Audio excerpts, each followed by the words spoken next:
Nah, pada kali ini adalah mikrometer skru yang fungsinya untuk mengukur ketebalan. Sekarang diamati, di sini itu adalah nilai terkecil. Nilai terkecilnya yaitu 0,01 mm. Kemudian kalau mau digunakan, maka kita geserkan. Ini adalah rahang geser, yang ini rahang geser. Kita putar. Kemudian barang yang akan kita ukur ketebalannya kita masukkan, misalnya di sini.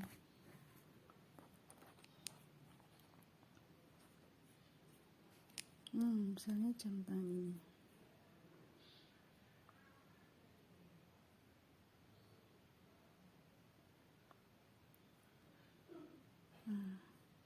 Kalau sudah seperti ini, kalau sudah kencang seperti ini, kita amati.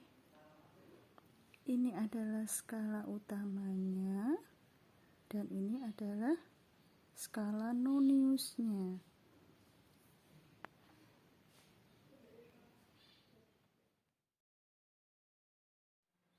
Jadi dari hasil mikrometer skrup tadi kita peroleh NST nilai satuan terkecilnya yaitu 0,01 mm.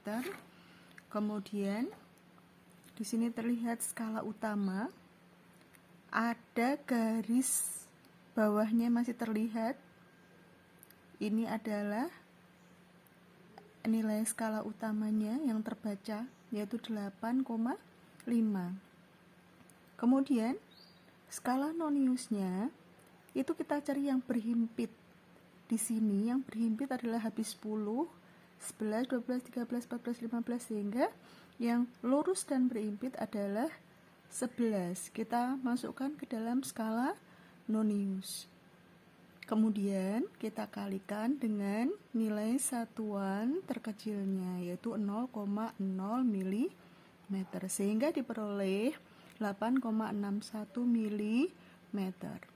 Secara penulisan yang benar dalam kaidahnya itu adalah hasil pengukuran plus minus setengah nilai satuan terkecil sehingga kita peroleh 8,61 yang tadi ya. Kemudian setengah dari 0,01 maka 0,005 mm. Kemudian karena di sini di belakang 3, di belakang koma itu ada 3 angka, maka di sini juga harus 3 angka sehingga kita tambahi 0, 1 sehingga penulisannya terakhir seperti ini. Jadi fungsi jangka serong tadi yang pertama mengukur diameter dalam, mengukur diameter luar, kemudian dengan menggunakan bagian sisi yang sebelah belakang itu kita juga bisa mengukur kedalaman. Ya, jadi mengukur kedalaman bisa menggunakan ini. Jadi ini adalah jangka sorong, ketelitiannya di 2, 0,05 mm dan 0,01. Alat yang saya pakai ketelitiannya 0,05 mm. Jika kita ingin mengukur suatu lingkar dalam, maka kita menggunakan ini. Jadi misalkan kita mengukur dalamnya lingkar tutup botol, kita menggunakan caranya kita longgarkan lebih dulu, kemudian kita geser.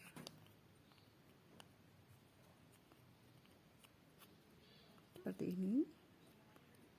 Kemudian baru kita kencangkan.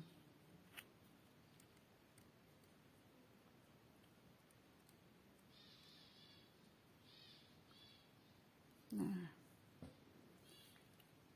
sehingga kita peroleh seperti ini.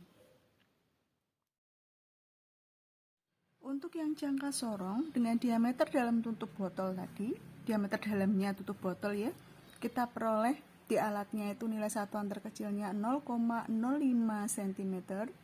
Maka di skala utama itu terbaca sebelum angka 0 di nonius itu adalah 2,8 kita tuliskan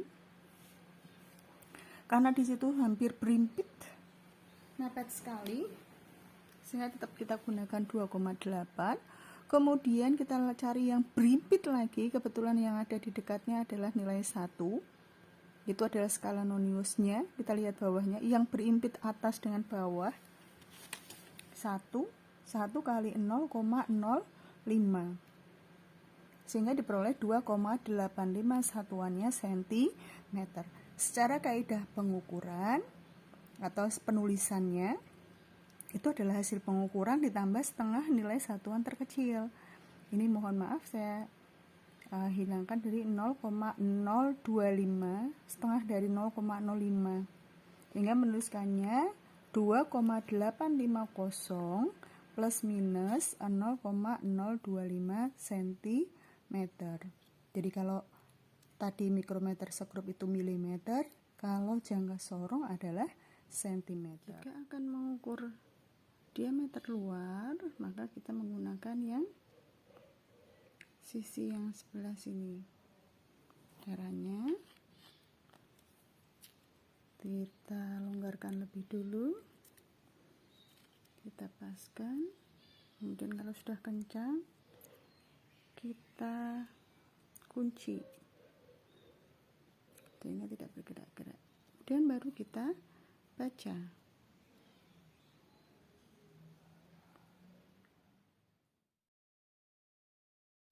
Sekarang kalau jangka sorong yang diameter luar tutup